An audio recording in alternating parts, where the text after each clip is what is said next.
reporting on the games you love by people who love to game. The MMO Reporter Network. You're logging into your favorite game, grinding out some gear. A couple of points added to your stats, and you have a virtual beer. Max level is pretty cool, but I'll remind you here, my friend. These games are not about the goal, it's about the journey and not the end. You're listening to MMO Reporter, brought to you by Audible.com. Get a free audiobook download at audibletrial.com/MMO Reporter. And by Doghouse Systems. Choose your weapon with Doghouse Systems.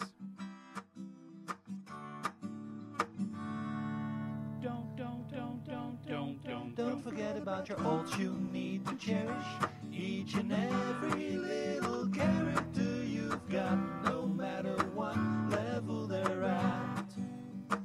Don't forget about your ults you need. Hello everyone, and welcome to another episode of MMO Reporter. This is episode 258. I'm Chris, and once again I am joined by none other than the ever so magical Mr. at MMO Bill himself. Hello, Bill. Hello, Chris. I'm fueled by my superpower of being available at 8 p.m. Pacific time, which is something that no other MMO reporter besides yourself can claim. That's true, and I got you echoey for a second there, but I fixed it, Bill. We're all good now. You were magical for a while, just echoey, like you were in a cave, a magical cave on a quest, an important quest to talk about MMOs. Out of mana. Yeah. It is a very interesting show this week, as I think both of us are a little under the weather. It is a very late news week, but we wanted to talk with and to all of you, because we miss you. We like you. I was away last week, and you did a fine job on the show with Harry, but I wanted to get back. I wanted to get back to the land of MMOs. Let's get right into what we have been doing in games. Bill, what have you been playing? Well, this is a short week for me. I was on the road a bit this week and didn't really get a chance to play much. I finally finished Shadow of Mordor. It turns out that the last session I played, I'd basically set myself up right at the doorstep of finishing the game. I won't spoil the end for people who haven't played through it yet, but basically I had two bosses that I had to beat, and the second boss was almost a cinematic. Yeah. So it was the ending was not bad. It was just unexpected, and I was hoping for, I don't know, more. I don't think it's spoilery to say that the mechanics of the end were weak compared to the rest of the game. The rest of the game is built very much on the politics system of Shadow of Mordor. It had a lot of obviously a ton of combat. I mean, I'm amazed that there were any orcs left after I was done with them. But which was there. Oh, thank you, Jimmy Carr. That was great. But and then the end was just completely out of the scope of the rest of the game. It was just like, they've probably killed enough orcs. They want to do something a little bit different now. Nah, we don't. That was the end. Don't be at all surprised when there's a sequel. I think they've actually already announced that there's going to be a sequel. Yeah. And so it should be. It was a good game. It was a good game. It was fun. Just the end was not quite what you wanted. No, I was hoping for. I feel like it set itself up for more. Like I felt like there was you had a really duality to the hero. Like the hero was not a hero. There was a whole bunch of nastiness built into them. And the story really exposed that well. That this was not your Superman here to save the day or anything like that. That this was a pretty rough, nasty thing, darker than you'd even expect for Lord of the Rings. Like I think darker than most of the source material really is. So I was really set up for something kind of really nasty and dark and tough to deal with. And well, it was probably the number of doors that you had blocking the sun. Because you were in the shadows of Mordor's. Oh, I see. That was funny, right? It just seemed darker than it actually was because I was standing in the shadow. Yeah. I see what you did there. Yep. Yeah. Anyway, it wasn't funny. I'm sorry. For anyone that hasn't played it, go ahead. Like if you catch it on a Steam sale or whatever, well worth it. Great fun. Fun will be had. Yeah, sword swinging game. Especially for just taking your anger out on things. It's okay to take your anger out on orcs. That's true. They don't mind, and they kind of deserve it. Yes, dear. So. Yeah. Anyway, that was really it. I played literally nothing else this week. How about yourself, Chris? What did you do? You know what? I've been a bad boy. I haven't been playing MMOs. I've been playing Uncharted 4. Yeah. And I'm not ashamed in any way whatsoever because it's really freaking good. It's really enjoyable, and I'm having fun with that. But I won't talk about it too much because it's not an MMO. Closest thing to an MMO though is the Pathfinder Adventure game on my iPad. Still having a grand old time with that. Haven't looked at actually buying anything yet because I've been able to get through a lot of the content. And get more stuff through in-game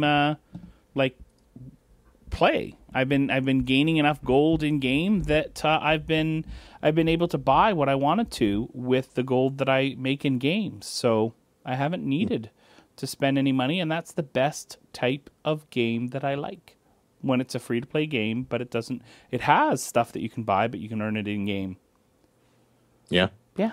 Looking at the Google Play version of it here, because being the Android soul that I am, and unfortunately, it looks like the Android version is susceptible to bugs. There seems to be issues there. There's a few 2-star reviews complaining about bugs and that kind of thing. And they're recent too, which is kind of unfortunate. I was hoping that maybe these were reviews from back a ways, but anyway, I'll probably hang tight. Well, I'm sorry that you're not going to go into it because it's got bugs, but I haven't had any bugs in any way whatsoever, so I've really been enjoying it. And it's been a ton of fun, and I really have a hard time putting it down. I really love the card version, the physical version of it. I've brought mine to PAX before. We've played it. It's been a lot of fun, and the digital version lives up to that gameplay. Oh, and it's nice to see it. I mean, I guess I could try it. I mean, it's not like a bug is going to kill me, but that's true. Exactly. Come on, Bill. Are you being elitist here? Like something no. like a broken game will keep you away from a game? Bugs are legitimate. Graphics are snobby. Oh. So I'm snobby, is what you're saying. Those pictures are not pretty enough. I don't know what you expect me to do about it. So you're calling me a snob? A little bit, yeah. Okay, I understand. All right, let's get to our Patreon shout out for our wonderful patrons over at patreon.com/MMO Reporter. If you like what we do, you want to support the show, go check out patreon.com/MMO Reporter and send a few pennies our way, and we can help to keep the metaphorical lights on as we make this wonderful podcast. Just check it out, patreon.com/MMO Reporter.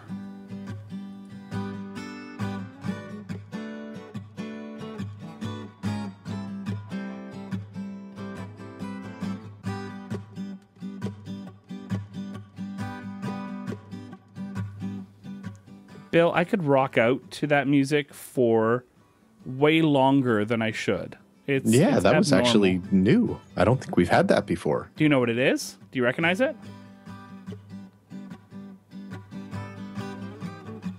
It's in our wheelhouse. It's tickling my mind, and I can't place it. I'll give you one word hint and see if you can get it, okay? Scout.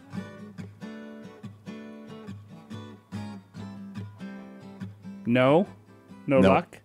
It's Scout Akan in Heart of Maguma, or Heart of Thorns in Maguma Jungle. He's one of the characters in the storyline. Oh, I haven't. You know what? I still haven't finished playing through the. Really? The actual storyline. I've done everything else. Well, the thing is, my wife and I usually play the story quest together, and that's kind of a thing that we do. And I don't know that we've had more than 10 minutes in Guild Wars 2 together in like the last month and a half. I sat at Scout Aiken's feet for an abnormal amount of time. And I just listened. I just sat there. Well, because that's how I record. I actually recorded. This is my own recording of it. And I just haven't had time because work has been crazy. But I want to get the chords. Well, I've got the chords figured out. I did that in like 10 minutes. So I got the chords, but I want to sit there and improv on my saxophone above it because it's a very simple beat, and I could definitely do something above that. Yeah. And I think that'd be a lot of fun to do that and just put it out there. But anyways, I don't know. Would listeners want that? Well, anyways, they can let us know. Send us a message. Fun. Let us know. Should do it. Bill, you got the first story. You know what? You know what else we should do? We never talk about World of Warcraft. So let's talk about World of Warcraft for a minute. We never do. And it's not like every time that we do, we get accused of being Blizzard shills. No, because we totally are. Oh, absolutely. I drive a Blizzard mobile to work every day. You too? Yeah, I know. No way. Wow. I thought that was just because we were Canadian. Special spinning Blizzard rims on it. Yeah. Yeah. Anyway, so little bit of World of Warcraft news here. First off, actually kind of a big deal. Warlords of Draenor has been rolled up into the standard pack for World of Warcraft. You cannot buy Warlords of Draenor anymore. There's no SKU for it. They don't accept codes for it. If you own World of Warcraft, you own Warlords of Draenor. You own the entire patch history of World of Warcraft right up to the most recent expansion, excluding Legion, of course. But I think that's the first time that they've done that. Usually they've rolled up expansions before, obviously, but never this far in advance, and never it's never been just part of WoW. So, well, you know what? We're not that far away from the launch. We're only a month, 2 months. 2 months away, yeah. That 2 months is 2 months. Anyway, it just feels like a long way away. I guess because the long weekend is starting in 2 days, and that already feels like forever. So, but anyway, so that's kind of cool. And if you are an ex-WoW player and you never did any Warlords of Draenor, well, now they're basically giving it to you. All you got to do is pony up your $15, and so really it's $15 to get it, so you can resubscribe and play it. But anyway, that's neither here nor there. The other thing they're pulling actually is you don't get the level 90 boost anymore that you get from buying the expansion. So if you don't have a level 90 in your stable already, you've got some pretty heavy duty leveling to get into Draenor type stuff. Right, but they're giving a level 100 boost if you buy Legion, right? Right. So yeah, I think they're banking on. Well, they're banking on everything. World of Warcraft doesn't do very much for free, so you could be sure that they're doing just fine. Yes, I agree with you. So anyway, nice little bonus happening there. Yeah, absolutely. It's a bonus, but I mean, they're also taking, like you said, a couple things away. The 90 boost, what you got. So, yeah. Now, Bill, are you most likely gonna go see the the Warcraft movie? It's not it's Warcraft.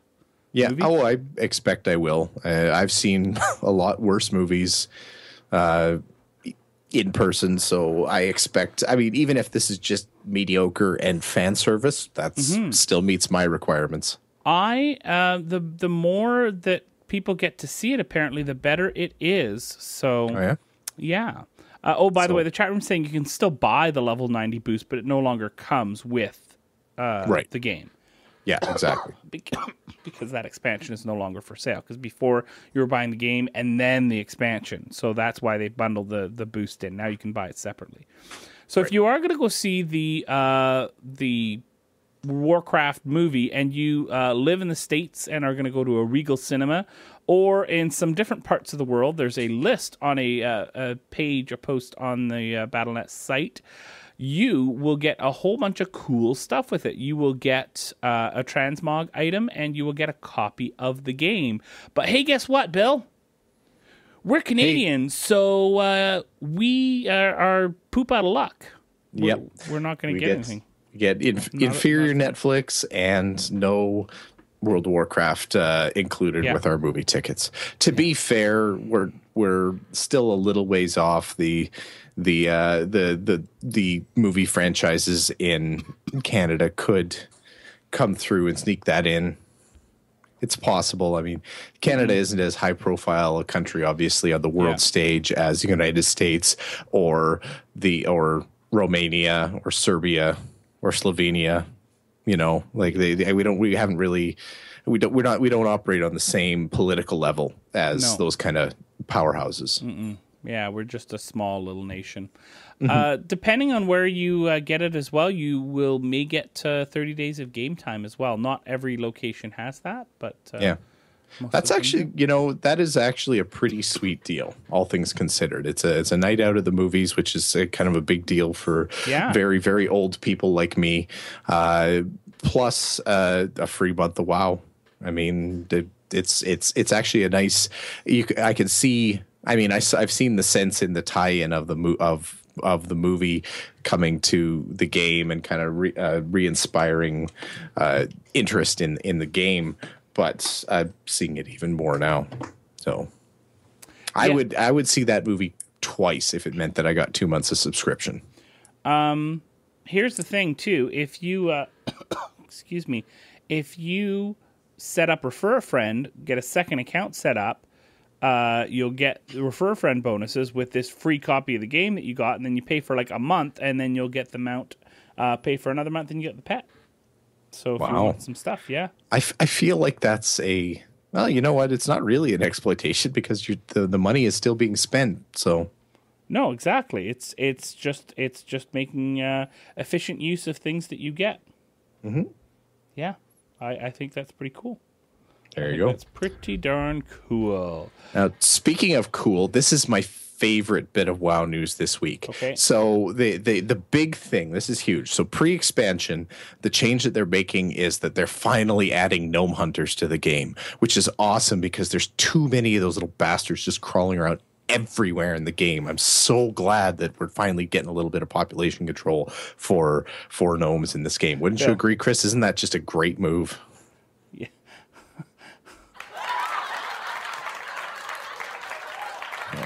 Yeah, that's your laugh track for you. Oh, Bill, it's not Gnome Hunters. It's Gnome Hunters. So gnomes will be able to be hunters in the World of Warcraft now. Oh, but why would gnomes hunt each other? That doesn't make sense. I mean, they are bastards, so I guess it makes a little bit of sense. Yeah. Bill. Yeah. It's not going to happen. Sorry. Okay, they're so not... this news isn't as interesting as I thought it was. But yeah, basically it's the classification. Everybody can be anything. Everybody gets a ribbon. Way to go. Even if you're a stupid gnome, you can be a hunter now, I guess. Hey, gnomes were in the cinematic. Gnomes are in the cinematic. So gnomes were implied. An implied gnome is not a gnome. An implied gnome is the best gnome. Exactly, because a real gnome is just annoying. Darn it. That doesn't work. Anyways, there were gnomes. It was there. You saw the gnomocopters. the gnome aerial movification devices. They could have been gnome drones. Oh, hey, Cherokitty says that it's the pink-haired gnomes against all the other gnomes. So pretty much every gnome against that one guy who didn't make a pink-haired gnome, because they're all pink-haired or green-haired.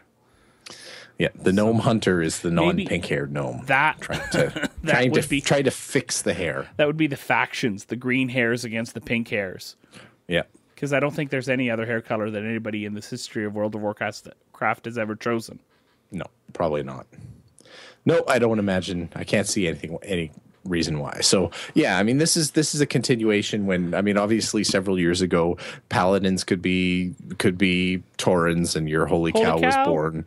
Shaman were available to Draenor. All of a sudden, everybody and their dog could be just about any class. So there's a little chatter out there that people are disappointed that it basically just kind of homogenizes the two factions. That there's not really any functional difference between Horde and Alliance other than the story and the models, which I could see the argument for. I mean, what do you think? Is when you've got opposing factions like this, does it wind up being better to ensure that balance is the same from one faction to the other, no matter what, when everybody's got everybody has all the same abilities available to them? Or do you think the risk of game balance inequities is good enough to justify a disparity in abilities and having different actually playstyle flavors between the two factions. You know, I don't think there's really been two separate factions in WoW for many years. It's just, like you said, the two different storylines. It's just been so watered down. Sure, but in MMOs in general. Yeah. You know, like, because we've got some PvP heavy games, just to step away from World of Warcraft for a second, with Crowfall and Camelot Unchained and that kind of thing. And to be like, when you start talking about that kind of conflict or that factional conflict, having some disparity and some different flavor between factions, I think that adds a lot of flavor. I mean, it goes back to my favorite PvP experience of all time, which of course is Dark Age of Camelot. And I mean, there was parallels between each of the realms, but every class was slightly different. There was always stuff that you could do in one faction that the other faction didn't get, and the classes were different. You actually started to you played to your strengths, and your composition was slightly different. It wasn't just three equal groups mashing together in the middle to see who's standing at the end. Yeah, but as Wildstar proved ever so vividly, there is no space for those old styles of games with the strong faction system anymore. Now it's all about having an experience that everyone can experience everything, and trying to make sure that players who want to go through all the different experiences don't have to worry about, how are they going to send their gold to different factions and that sort of stuff. It's all about homogenization in the game environment. The difference, or the exception being, I think, obviously Camelot Unchained and their 14,000 different classes. But that's an indie game, right? Like, it's Pardon? Camelot Unchained is going, like, that's a different level, I think, and that's going to be a niche market, much like Crowfall, and it's going for specifically that old school, trying to recreate what Dark Age of Camelot had. It's not trying to be something new. It's just trying to modernize something old. And I think that's actually going to be the rule rather than the exception for a while. Like we've talked about it in the past, like the AAA MMO. I'm not going to go as far as to say that it's dead, but it's certainly on hiatus. Like, you don't see the mega MMO anymore. So I think what you're going to see are these games are going to be the niche thing, the people who have one good idea that they're really going to try to expand on, and that's going to be the norm from now on. So maybe this is the chance to push the envelope and see what you can do about balance without homogeneity. Yeah, I used the word homogeneity, and I think I broke you there, didn't I? I was with you right up until there. Yeah. Right up until there. All right, let's move things along to the next story. Would love to hear what people think about that, whether the WoW has gone too far by allowing Gnome Hunters, and this is just the last straw. Everybody will be trying to start up their own Australius and leaving WoW for good. The next story here that we're going to talk about is a short one here, but Marvel Heroes is using some new technology called Click to Play to allow players to stream the starter area of the game, which is a new starter with Marvel Heroes 2016. They are relaunching the game, rebranding the game as Marvel Heroes 2016, and they've actually revamped the intro, so it's no longer the old raft story, which I have to say I got tired every time I had to run through that with a new hero. It was a little boring. Now it's a Ultron themed intro, which I'll try and get into in the next little while and give everybody my thoughts on that. But you're going to be able to stream that while the rest of the game downloads in the background. Lots of games have done similar stuff like this before. Even Star Wars Battlefront had a mini game where you got to go around and kill everything as Vader. It's kind of boring because you just literally walked around and killed everything as Vader. But you could do something while the rest of the game downloaded in the background. So anything that gets more players into Marvel Heroes, I approve of. I think it's a fantastic game. It is always just right beyond the reach of the games that I have to play right now. So I really would recommend it. So if this is going to get more players in there, hey, all the better. Yeah, absolutely. This is to me, this is huge because the revamp is a nice thing, but the instant play is a big deal to me because Marvel Heroes for me has been the most notorious game, I think, in my whole library when it comes to patching. And that could be because I'm very sporadic about when I'm playing Marvel Heroes and I often go several months. So there's a lot of catch-up patches, but the patches wind up being gigabytes upon gigabytes of downloads. It's slow. And they patch every week too, is the other thing. I don't know if they still do, but for the longest time, they patched every Tuesday. Yeah. Yeah. So. And it was always healthy too. Like it wasn't like it was a small patch or anything like that. It's significant in terms of just size anyway. So to me, if there was a game that needed to do this, it was Marvel Heroes. So this is a nice step. I like this. I may even try it. Now, the one thing I want to see is actually if this helps, because helps is a hard word to say, if this helps with the actual patching process, because they mentioned specifically that you can jump into the new starting area very quickly. That's the first thing that loads, and then it streams the rest of the game after that. If you've already got the game, but you're behind by 6 months of patches, is the area that you're in going to be the one that it streams first? Like, is it going to be able to intelligently figure that out and get you playing quickly while it streams the rest of the patch? That would impress me. Like I'm impressed with like a B grade with this announcement right now. That would be an A if they actually did it that way. Mm-hmm. Yeah, absolutely. Hopefully it will, but I doubt it does. But let's hope. Let's keep hoping. Hope. If you don't got hope, you don't got nothing. That's very, very true. All right, let's get on to our sponsors real quick. Talk about audiblepodcast.com/MMO Reporter. If you want to get into audiobooks, Audible is the place to go, and we can help you get you started. That was like almost, we can help you get to started. That was weird. I'm sorry. That's just bad. It so wasn't you need a bass line there and throw a beat behind it, a little bit of hi-hat or something. Right. You could be the dopest flow in the whole MMO space. Stop. Neither of us could pull that off. All right, audiblepodcast.com/MMO Reporter. You like audiobooks, you want to get started, we will help you out. Just go to audiblepodcast.com/MMO Reporter, sign up, and you can get your first credit for free. You get to sign up for the monthly plan. You get 1 credit per month.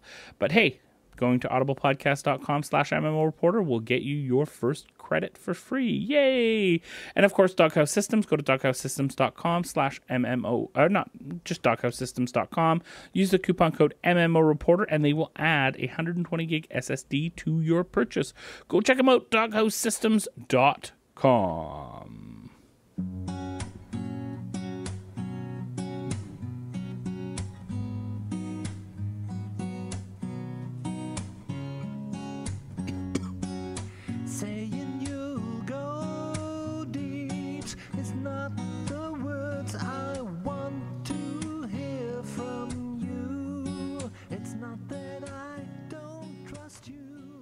Hey, Bill, Chirikitty in the chat room is saying that you can no longer buy a level 90 boost. It's now a level 100 boost. So that level 90 boost is completely gone. Actually, you know what? No, it doesn't make sense. They're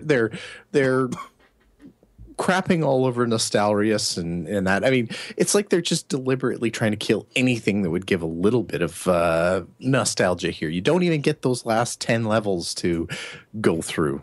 That just seems dumb. I feel like if you're going to sell a level boost, you should be able to pick what level you're going to boost to. Like, what if you want to boost to level 45? Why? Or level 52? Okay, you explain level. What if there's a zone that you want to play 52. On level? What level 52 are you so? What about level 52? Not 53, not 51. Level 52. Are you so interested in? Oh, you're going to make me memorize or try to remember Western Plaguelands. And boom. What about Western Plaguelands is so interesting for you? The what's the storyline for what's that? The Ashbringer sword. You bastard. I know, right? Oh, I got the WoW lore flow tonight. Yeah. Wow. You're on about fire. You should start rapping. We'll get hi-hat, a little bit of a beat. You can be all flow. Yeah? No? Okay. Anyways, I was trying to think of rhymes and I couldn't think of anything that would rhyme with Ashbringer. No, you know what? That just hearing you rap would probably just bring me rage. Against the machine? Oh, okay, no, that's different. That's something else. Anyway, speaking of rage, you know what people are who's raging a lot these days? Who?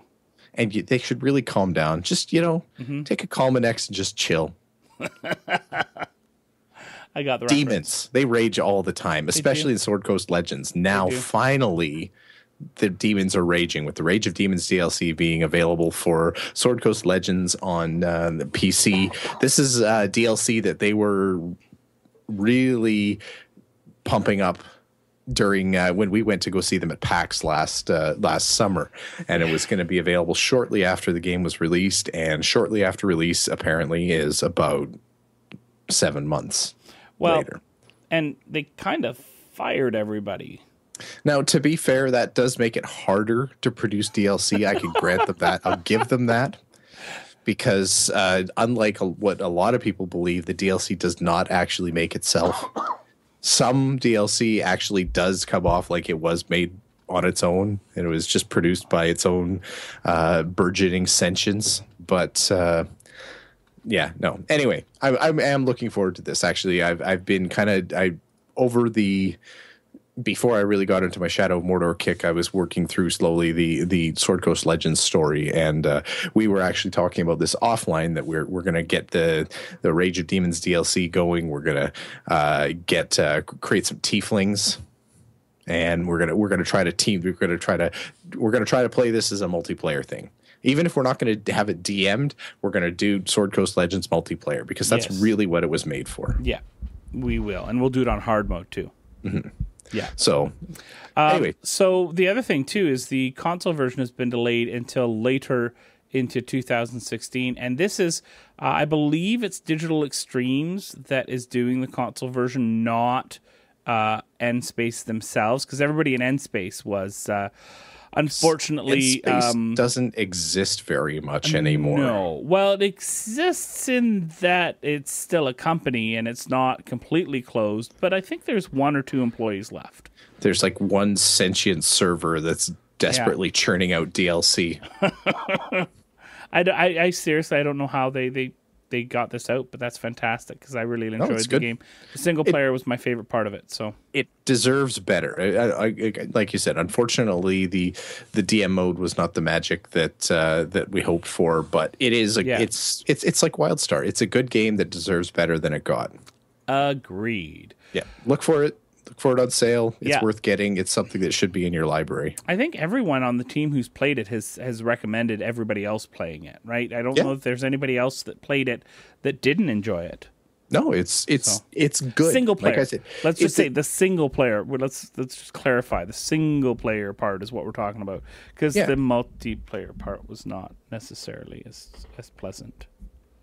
Well, and I think we'll have to give it a try again because, I mean, maybe with the DLC, we don't know what improvements are there. Because the whole problem with it was that it was just awkward. And, I mean, that's going to be the challenge that any kind of live DM system is going to have to overcome. Yeah. That it has to be – it almost needs to be like I can almost – I don't know. I'm trying – like – if there was a way to do it, like I'm thinking, I have this thought in my head that apparently I'm having a hard time spinning out. But you remember in PAX, what's that painting demo that went along with the Vive? I think it was.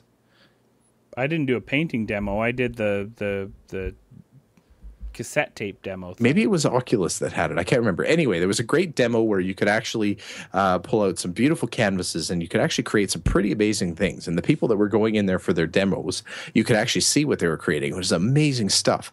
And that's what I could see, like virtual reality DM mode is basically where I'm trying to go with this, because this is VR MMO Reporter now, by the way, in case you missed that announcement in last week's show. I think that's an amazing tech that could come through. Someone is going to tackle that, where you've got an RPG where everybody present is in virtual reality and you have some kind of smooth DM presentation capabilities where you're not clicking for giant pull down menus and trying to place rocks and have them land on top of each other. And I don't know. I just feel like there's a magical experience there. That's like the one step shy of the holodeck, basically. Yeah. So anyway, keep an eye open for that. Rage of Demons, good thing. Yep. All right, let's go through our quick mentions here before we get to the end of the show. First of all, the Paragon open beta is going to start on May 26th. You can go to paragon.com by May 25th to participate in the open beta. Bill, you going to try it out? You know, I looked at it and I thought about it, and then I realized that's 2 days after Overwatch comes out. Yeah. And it's very likely, and actually, let me back up a tick here, because I have been reading about this a bit. Paragon and Overwatch are not the same game. No. They have some similarness about them. They have a little bit of MOBA-ness to them, but they're really not the same game. And to measure one against the other is probably not accurate, except for what you find fun and how you want to spend your time. I loved the Overwatch beta, and I was not actually going to buy the game until I played the beta, so that really sold me. Given some time, you know what? I'd probably give Paragon a try, but I'd probably also jump into Overwatch if anybody sent me a message and said, hey, come play Overwatch. Yeah. So yeah, I'm kind of there with you. So that's a long answer to a short question. Speaking of which, there's the new short for Overwatch, Dragons. You should probably go watch it. Because it's good. And Bill, Tara's got a new update. I know you're excited about Tara, right? Right, Tara? Yeah? Tara? Yeah? Secrets and Shadows. You know why it's exciting, Bill? Because ninjas! There's ninjas. Ninjas. To be fair, ninjas are curiously underrepresented in MMO space. I know. Yes, dear. It feels like this is a class. I mean, these game developers, they have to know their audience. And I got to believe that there's a huge percentage of people out there that would rather play a ninja than a cleric. I agree wholeheartedly. Because ninjas are awesome. That was one of the main reasons why I rolled a thief in Guild Wars 2 way back in the beginning, because it was the closest approximation of a ninja, a jinja. Yeah. That's a red-haired ninja. Just so you know. Kind of like me. Anyway, it's the closest approximation of a ninja in a game that I was actually semi-interested in that I'd ever seen. So there you go. So good ninjas, effort. Go to ninjas, and we'll talk next week. There's a new update coming out for what was it called? The one I played just, oh gosh, why can't I remember now? I've totally got this. What is it here? Blade and Soul. There's a new update coming out on June 1st, but we'll talk about that next week because I haven't had enough time to look at that email yet that I received. Does it have ninjas? No. Are ninjas in the subject line of the email? No. Fail. Yeah. It's a lost opportunity, really, is what it is. Yeah. By the way, Chirikitty in the chat room is saying that they were surprised they really liked Overwatch so much. They usually hate FPSs, but really straightforward and fun. And I agree. That's why Overwatch was fun. And there's what gets me into MMOs and what got me into MMOs, RPGs, those types of games all the time was the constant improvement of the character or the account. And I get that with Overwatch. I get that with Heroes of the Storm. And here's the thing. Blizzard gets me. Blizzard does do... I mean, we've talked a lot about how Guild Wars 2 did a lot of things that just made sense and made playing the game easier and everything. And... you know what? ArenaNet's great for that. Blizzard is basically the king, though. Like it seems like they innovate, but when you actually look at their innovations, they're the most common sense little things that you can't believe you ever didn't think of first.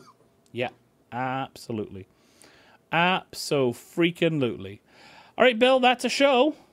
Good job. Well done. You're great. Thank you. Well done. Yep. I really highly applaud. Oh, I say, well done there, old chappy. Good job. Yes. Yeah. Good job. All right. Bill, how would people get a hold of us if they want to do such a thing? Well, you can head over to the website, MMOreporter.com, to check out everything MMO Reporter is about, including all of our other brother and sister podcasts out there. You can send us an email, mmo.reporter@gmail.com. Visit us on Facebook, facebook.com/MMO Reporter, or you can tweet at any of the MMO reporters, either at MMO_reporter for Chris, at Harry Hall for Harry Hall, or at MMO Bill for yours truly. You can give us a call at 616-666-6778. Leave us a voicemail. Let us know what you think of the new Overwatch short, because I loved it and it made me happy, and I've watched it probably at least 5 or 6 times already. Visit us on YouTube, where you can watch that Overwatch short, youtube.com/MMO Reporter Network. We don't have it on our channel, but it's somewhere on YouTube. You'll find it. It's great. You can visit us over on Patreon if you're looking to throw a few coins our way to help keep the lights going and the bits flowing. Visit us at patreon.com/MMO Reporter. You can also visit us at MMOreporter.com/support to help support me being able to say the letter M, because it's a problem. Oh, Bill. It's a very difficult letter to say. Mm-hmm. I mean, you could easily confuse it for a W in your mind. You have to close your mouth to say an M. It's a complete stop. It's basically a talk stop in the middle. Yeah. And you have to start over again. There's hardly any other letters that you have to close your mouth for. Yes, dear. All right, Bill, thanks. It was a fun show. Appreciate you coming out and recording. You bet. And thanks to everyone in the chat room. We had a good bunch of people in there today, so thank you so much. Thanks to everyone who downloaded the podcast and has been doing so for the last little while. We, of course, really appreciate that. We hope that you come back for next week's show. But more important than anything else, we hope to see you in game. Don't forget about your ults you need to cherish. Each and every little character you've got, no matter what level they're at. Don't forget about your ults you need to cherish. Each and every Thanks for watching the video, everybody. Don't forget to check out all the other podcasts at MMOreporter.com or by clicking on any of the links here. And please check out our Patreon campaign at patreon.com/MMOReporter. Thanks, everyone, and see you in game.